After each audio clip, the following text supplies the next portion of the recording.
Haleluya Yesus. Selamat malam kepada jemaat GPKDI dimanapun Anda berada, baik dalam pekerjaan, di rumah, atau sedang melakukan aktivitas. Malam ini saya akan membawa renungan tentang kuasa kebangkitan Tuhan Yesus. Biarlah Tuhan memberikan berkat buat kita semua. Tuhan membimbing kita semua lewat pengorbanannya, lewat kebangkitannya. Masa sulit sekarang ini Tuhan pasti memberkati. Iman kita diuji. Biarlah Tuhan yang memberikan kekuatan kepada kita. Tuhan yang akan buka jalan kepada kita. Bapa yang di surga, kami menyerahkan hidup kami ke dalam nama-Mu Tuhan. Berkati setiap jemaat GPKD Eklesia Tuhan, dimanapun mereka berada ya Bapa. Berkati perekonominya Tuhan, berkati kesehatannya Bapa. Tuhan, kami percaya saat ini iman kami diuji. Biarlah Tuhan Yesus, kami menyerahkan setiap permasalahan ini ke dalam nama Engkau. Di dalam nama Tuhan Yesus, kami siap menyambut renungan pada malam hari Tuhan. Berbicaralah kepada kami Bapa, kuasa kebangkitan Tuhan Yesus di akhir zaman. Terima kasih Tuhan Yesus. Haleluya Bapa. Haleluya Yesus. Dalam nama Yesus, Tuhan Yesus bicara. Amin. Pada malam hari ini, saya akan berbicara mengenai kuasa kebangkitan Tuhan Yesus. Haleluya Bapa. Kematian sering dilambangkan akhir dari setiap pengharapan yang diimpikan setiap orang. Kematian membuat orang hilang pegangan dan harapan dari sebuah iman. Namun hal tersebut tidak berlaku bagi orang percaya. Tuhan Yesus Kristus bukan Tuhan yang sekedar mati di atas kayu salib, tetapi Dia telah bangkit dari kematiannya. Banyak fakta yang telah membuktikan hal tersebut, bukan hanya dari dalam Alkitab, tetapi dari kesaksian sejarah non-Kristen. Bahkan agama Yahudi mendukung kesaksian jemaat Kristen mula-mula mengenai aspek sejarah kebangkitan Kristus. Bahkan setiap penemuan-penemuan arkeologi membenarkan tentang adanya kebangkitan Kristus. Haleluya. Kematian Kristus memberikan sukacita dalam pengampunan. Kematian Kristus memberikan sukacita dalam pengharapan. Dan kebangkitan Kristus juga memberikan sukacita dalam pengharapan. Kedatangan Kristus kedua kalinya memberikan sukacita dalam kemuliaan. Peristiwa kematian dan kebangkitan Kristus merupakan titik tolak yang mengubah sejarah manusia. Kedatangan Kristus kedua kalinya akan mengakhiri kehidupan sejarah sekaligus mengawali kehidupan kekal. Kebangkitan Kristus, seperti yang saya bilang tadi, memberikan sukacita dalam pengharapan. Kedatangan Kristus kedua kali yang memberikan sukacita dalam kemuliaan. Haleluya Yesus. Peristiwa kematian dan kebangkitan Kristus merupakan dua peristiwa yang sangat sulit dilepaskan satu dengan yang lainnya.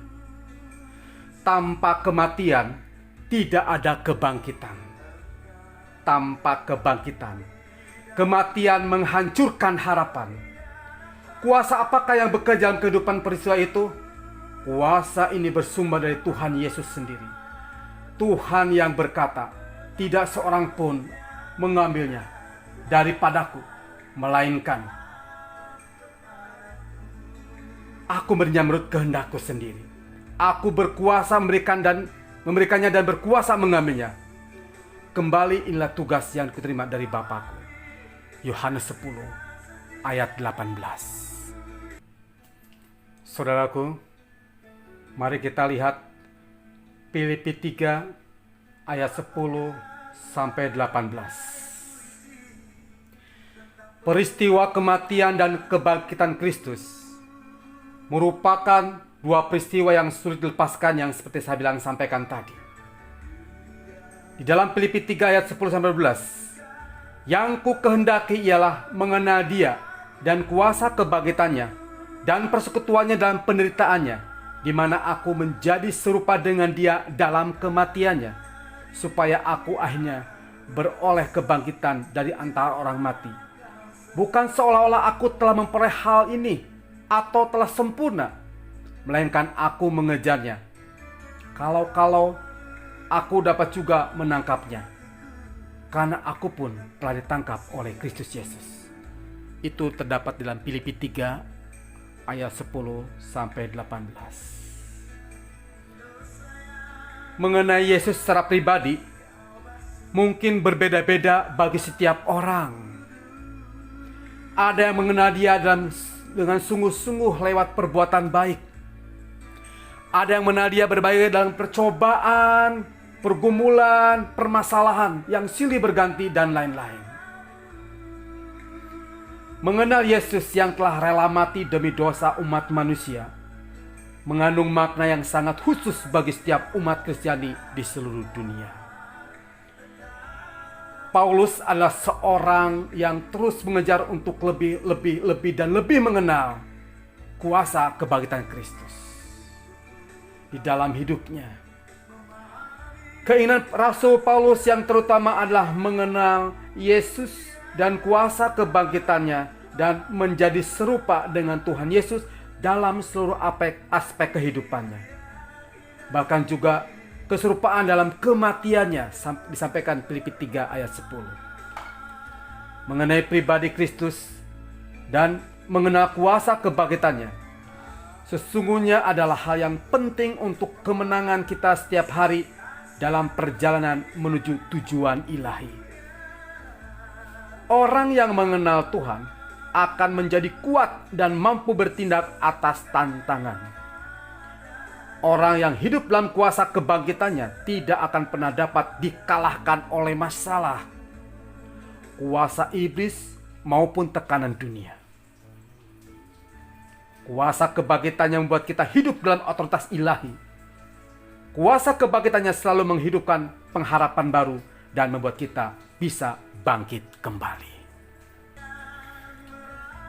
Sejak kebangkitan Tuhan Yesus dari kematian, kuasa kebangkitan yang ada dalam Kristus itu diwariskan menjadi milik kita. Ia mau kuasa kebangkitan itu nyata menjadi pengalaman hidup kita. Tanpa kebangkitan, posisi Yesus sebagai Mesias dan Raja tidak akan terjelaskan. Tanpa kebangkitan, pencurahan Roh Kudus akan pencurahan Roh Kudus akan meninggalkan misteri yang tidak dapat diperjelaskan atau dijelaskan dengan benar. Tanpa kebangkitan, sumber kesaksian murid-murid hilang. Kebangkitan adalah penggenapan dari nubuat mengenai Mesias yang akan bangkit di dalam Mazmur 16 ayat 10. Tidak membiarkan orang yang kudusmu melihat kebinasaan. Haleluya Yesus. Biarlah Tuhan terus bekerja dalam kehidupan kami ya Bapa. Tanpa kebangkitan, maka kematian Yesus hanyalah kutukan Tuhan. Tanpa kebangkitan, Yesus hanya melihat Yesus sebagai guru yang baik dan tidak akan pernah percaya bahwa Yesus adalah Mesias. Dan Raja tidak akan terjelaskan. Tanpa kebangkitan, pencurahan Roh Kudus akan meninggalkan misteri yang tidak dapat dijelaskan. Tanpa kebangkitan, sumber kesaksian murid-muridnya hilang. Kebangkitan adalah penggenapan dari nubuat mengenai Mesias yang akan bangkit yang disampaikan di Mazmur 16 ayat 10. Tanpa kebangkitan, maka kematian Yesus hanyalah kutukan Tuhan. Tetapi dengan kebangkitan, maka kebangkitan Yesus sekarang dilihat sebagai suatu peristiwa di mana pengampunan dosa manusia mulai terjadi dan sudah terjadi. Kekristenan tidak pernah terjadi pada murid tanpa kebangkitan, hanya melihat Yesus sebagai guru yang baik dan tidak akan pernah percaya bahwa Yesus adalah Mesias. Injil mencatat ada 3 hal yang harus diperhatikan di dalam kuasa kebangkitan. Haleluya Yesus.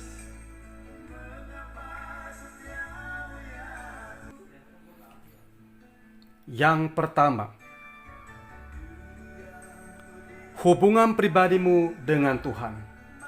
Membangun hubungan pribadi dan menginginkan Roh Kudus lebih lagi dalam diri kita. Jadi, seperti gambaran bahwa level hubungan Anda dengan Tuhan menentukan level kapasitas iman kita. Bangkitlah. Bangkitkan keinginanmu untuk mengenal lebih dalam dan lebih mengerti akan arti kuasa Roh Kudus di dalam pribadi kita. Sadarilah, Roh Kudus yang ada dalam diri kita adalah roh kuasa kebangkitan. Roma 8 ayat 11. Dan jika roh Dia yang telah membangkitkan Yesus dari antara orang mati diam di dalam kamu, maka Ia yang telah membangkitkan Kristus Yesus dari antara orang mati akan menghidupkan juga tubuhmu yang fana itu oleh Roh-Nya yang diam di dalam kamu. Yang kedua, hidup dalam pimpinan Roh Kudus. Hidup oleh Roh dan berjalan dipimpin oleh Roh Kudus. Ini yang tertera di dalam Galatia 5 ayat 25. Jikalau kita hidup oleh Roh, baiklah hidup kita juga dipimpin oleh Roh. Yang ketiga,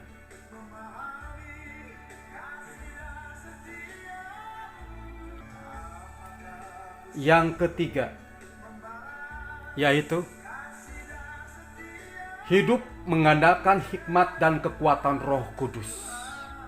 Membuka telinga rohani kita, belajar yang mengerti antara firman Tuhan yang kita selalu dengar. Yuk kita praktekkan bersama-sama. Seperti tertera, hikmat adalah kemampuan seorang untuk memberikan keputusan yang bijaksana dalam menghadapi suatu masalah. Biarlah kita minta bimbingan Roh Kudus.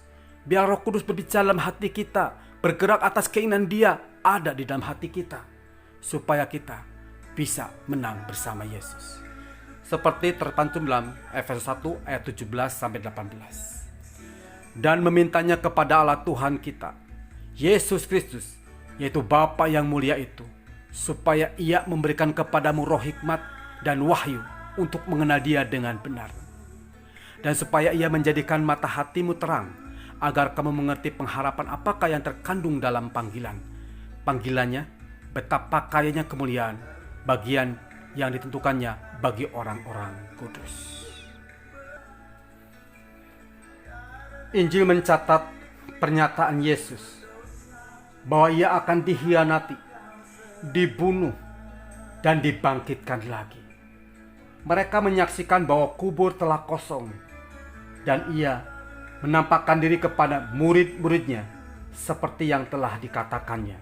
Kisah Para Rasul mencatat kebangkitan Kristus sebagai fakta dan membuatnya menjadi pusat pengajaran surat-surat dalam Perjanjian Baru, dan kitab Wahyu menjadi tak berarti tanpa kebangkitan Yesus. Baiklah saudara-saudaraku yang kekasih, pengenalan akan Kristus menjadi prioritas utama dalam hidup kita dan hidup Rasul Paulus juga, sehingga Tuhan memimpin dan menuntun hidupnya serta memakai kehidupan Paulus dengan luar biasa. Biarkan Kristus yang hidup dan menjadi raja dalam hidup kita. Singkirkan segala keangkuhan dan kesombongan hidup kita, agar Kristus dapat menjadi nyata dalam hidup kita. Tuhan akan membawa kita masuk ke dalam rencana yang indah dan memakai kehidupan kita sebagai menjadi saksi dan teladan bagi banyak orang. Singkirkan segala keraguanmu dan tudingan yang muncul dalam pikiran kita. Yakinlah dan gunakanlah kuasa yang telah diberikan bagi kita untuk mengalahkan musuh. Sehingga kita dapat berkata, "Hai iblis, kau tidak berhak lagi untuk mengganggu kehidupanku." Haleluya Yesus. Amin. Ketika kita memutuskan mau hidup oleh Roh, maka sesuatu yang dari Allah akan nyata saudara alami. Dengan selalu bertanya dan mau mengandalkan hikmat Roh Kudus, dengan selalu bersandar dan mengandalkan kekuatan dan pertolongan Roh Kudus, kuasa kebangkitannya mengalir di dalam hati kita. Iman kita bertumpu di atas keyakinan kuasa kebangkitannya. Kuasa kita berjalan mengikuti arahan dan tuntunan Roh Kudus. Maka kuasa kebangkitannya dimanifestasikan di dalam hidup kita. Karena itu, bergaul akrablah dengan Roh Kudus. Tinggal dalam hadiratnya terus menerus. Andalkan Dia setiap saat. Maka kuasa kebangkitan itu nyata di dalam saudara dan saya. Kiranya Tuhan Yesus memberkati kita semua. Amin. Yesus, haleluya Tuhan. Haleluya Yesus. Tuhan, hamba-Mu sudah berbicara. Biarlah Tuhan terus Roh Kudus berbicara kepada setiap jemaat kami ya Bapa. Kuasa kebangkitan nyata dalam kehidupan kami Tuhan. Berkati bangsa kami, berkati gereja kami, berkati gembala sidang kami. Berkati semuanya Bapa. Saya percaya Tuhan, inilah pembuktian iman kami. Engkau akan berkati kami semua. Beri kesembuhan bagi orang-orang yang sakit Tuhan. Beri kesadaran bagi orang yang tidak mengerti arti-arti dalam pembatasan-pembatasan di dalam masyarakat ini ya Bapa. Berkati Bapak Presiden kami, berkati gubernur kami, menteri-menteri sampai ke tingkat RT ya Bapa. Kami berdoa Tuhan, beri rasa aman bangsa Indonesia. Beri rasa aman Tuhan, lindungi orang yang percaya Tuhan. Biarlah ya Bapa, rencana-Mu yang mulia, yang agung terjadi atas hidup kami ya Bapa. Kami menyerahkan semua dalam nama Tuhan Yesus. Kuasa kebangkitan-Mu membangkitkan iman kami untuk tetap berserah kepada Engkau ya Bapa. Terima kasih Bapa di surga, terima kasih Roh Kudus. Hanya di dalam nama Tuhan Yesus kami sudah berdoa dan mengucap syukur. Haleluya. Amin.